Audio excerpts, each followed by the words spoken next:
Hallo liebe Aquarellfreunde, herzlich willkommen mal wieder zu einem schönen Motiv hier direkt aus der Aquarellwerkstatt. Was ist das eigentlich für eine Sache mit dem Kitsch und dem Sonnenuntergang? Jeder genießt einen farbenfrohen Sonnenuntergang am Meer, aber niemand soll ihn malen, weil es angeblich kitschig sein könnte. Ich sehe das ehrlich gesagt nicht so richtig ein. Ich denke, schöne Sachen sollte man auch schön darstellen dürfen.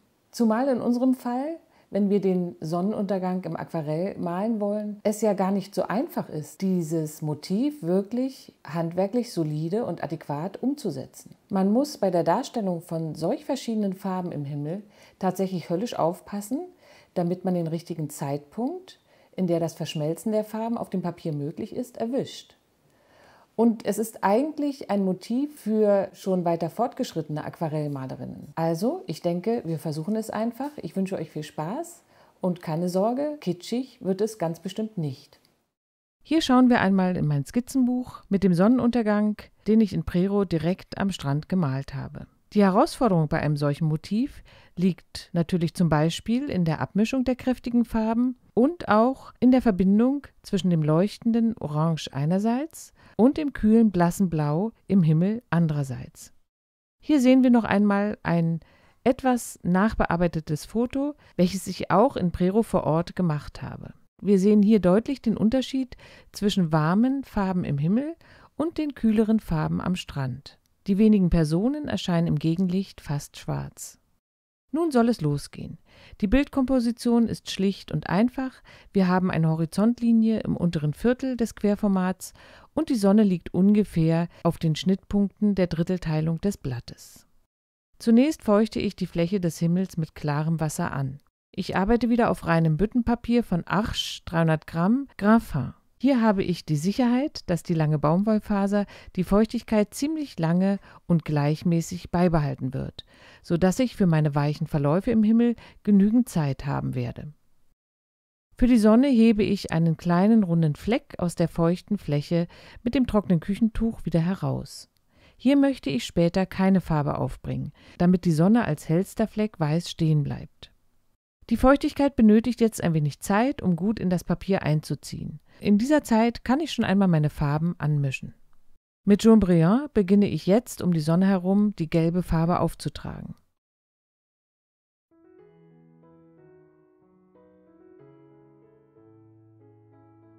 Etwas Cadmiumgelb setze ich auch dazu und auch einige Striche lichter Ocker.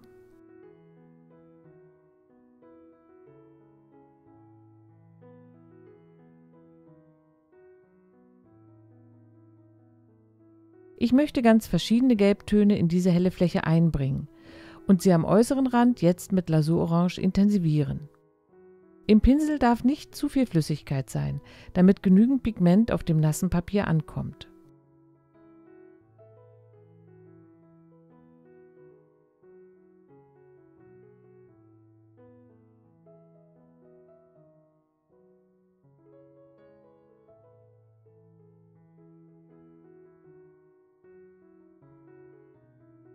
Auch in die linke obere Ecke des Blattes setze ich ein wenig Orange, um dort noch eine von der Sonne beschienene Wolke anzudeuten. Mit Xylinblau und wieder einem relativ trockenen Pinsel setze ich nun in die immer noch feuchte Fläche mit lockeren Strichen die Farbe des Himmels. Wenn die Feuchtigkeit des Papiers nun gut zu der Feuchtigkeit im Pinsel passt, gelingen mir ganz weiche und zarte Übergänge. Es sollte hierbei eher zu wenig als zu viel Wasser im Pinsel vorhanden sein. Und je weniger Pinselstriche, umso besser ist es.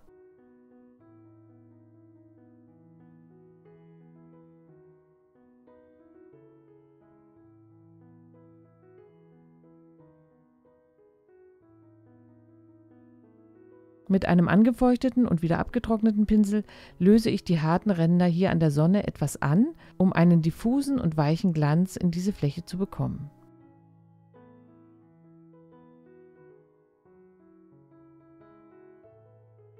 Mit Lavendelblau, Kobaltblau und einer Spur Sienna gebrannt mische ich mir ein bläuliches Grau.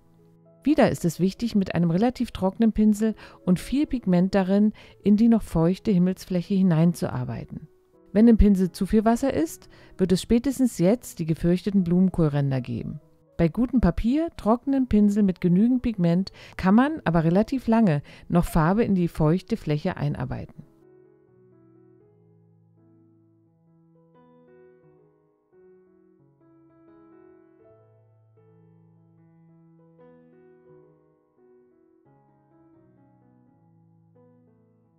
Mit meinen Pinselbewegungen folge ich leicht diagonal der Windrichtung der Wolken und setze zum Horizont hin die Striche schmaler und kleiner.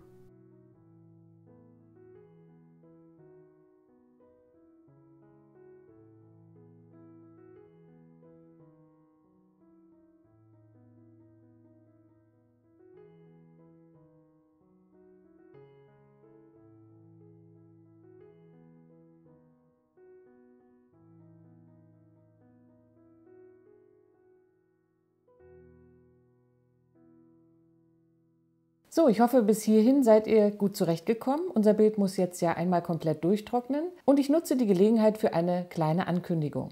Wie ihr wisst, gibt es ja den Unterstützerbereich der Aquarellwerkstatt. Dort könnt ihr mit einem kleinen monatlichen Beitrag helfen, dass wir hier alle 2 Wochen einen neuen Aquarellfilm auf YouTube hochladen können. Für die Unterstützer haben wir uns nun etwas Neues ausgedacht. Ich möchte in regelmäßigen Abständen hier auf YouTube für alle Unterstützerinnen der Aquarellwerkstatt einen gemeinsamen Malabend anbieten. Ich denke, so alle 4 bis 6 Wochen sollte mein Terminkalender es erlauben, dass ich mit euch gemeinsam so etwa 1 bis 2 Stunden abends ein Motiv hier erarbeite.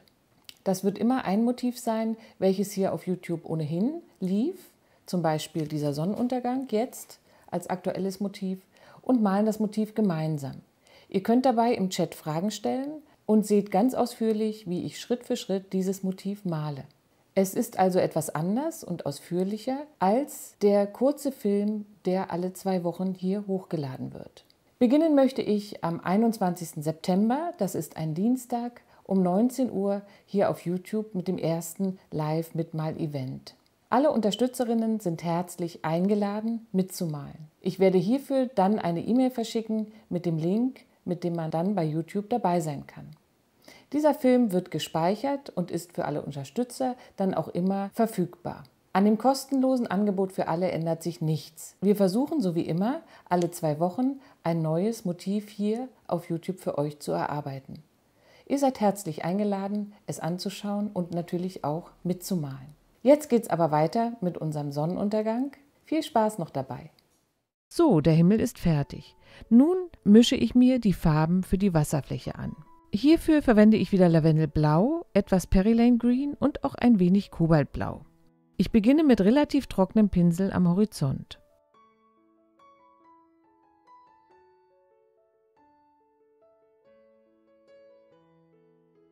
Mit etwas Meerwasser führe ich die Fläche leicht diagonal nach vorne und variiere dabei die Meeresmischung mit jedem Strich ein wenig.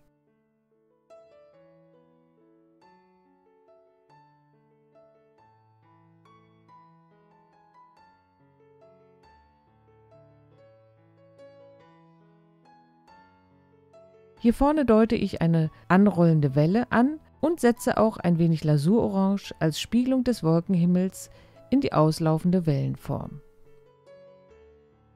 Mit Jaune Brillant setze ich den Sand an die nasse Wasserfläche und kühle die Fläche dann mit Alizarin-Karmesin, etwas Ultramarin und einer Spur Sienna gebrannt nach links hin ein wenig ab. Etwas Lasurorange kommt auch wieder in diese Mischung, um die Harmonie zur Farbe des Himmels herzustellen.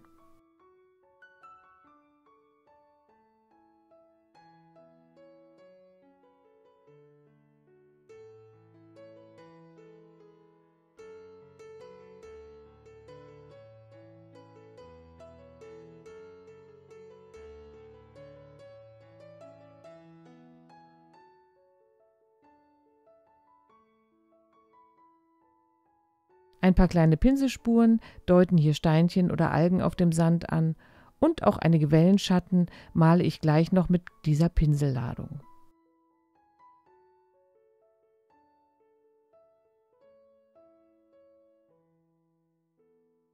Mit meinem Kunststoffpinsel von Escoda tropfe ich hier noch kleine Wassertröpfchen auf die Strandfläche. Dies gibt noch einmal eine schöne Binnenstruktur für den Vordergrund.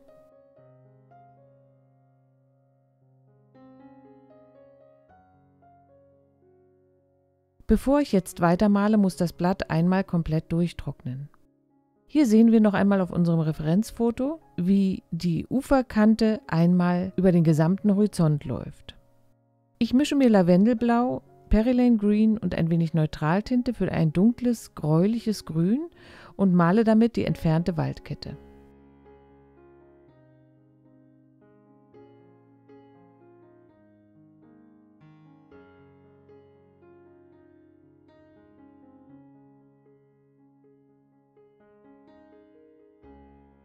In der Nähe der Sonne löse ich die obere Kante ein wenig auf, um so die Gegenlichtsituation anzudeuten.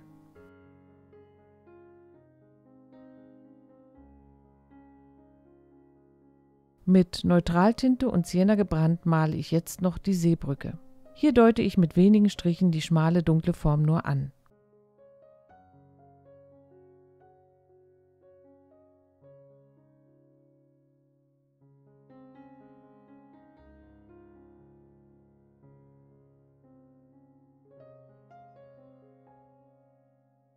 Für die Menschen mische ich mir eine dunkle Farbe aus Alizarin-Karmesin und Neutraltinte. Später nehme ich noch etwas Lavendelblau dazu. Ich male im Grunde genommen hier nur die Silhouetten der beiden Figuren, die den Sonnenuntergang beobachten.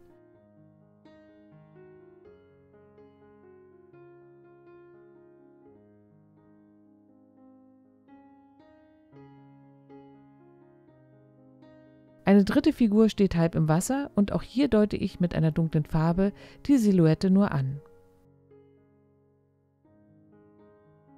Eine kleine Spiegelung male ich noch in die Wasserfläche und einige dunkle Formen wie Steine und Algen setze ich links noch auf den Strand.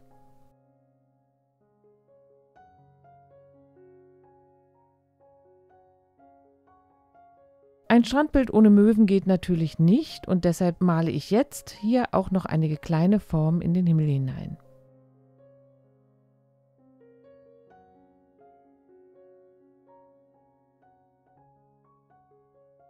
Mit Titanweiß bekommen die Möwen einen Gegenlichtreflex und auch die Figuren werden so noch ein wenig vom Hintergrund abgehoben. So, das war's für heute mit meinem Sonnenuntergangsmotiv. Ich hoffe, ihr hattet Spaß beim Zuschauen und wünsche nun auch viel Freude beim Ausprobieren.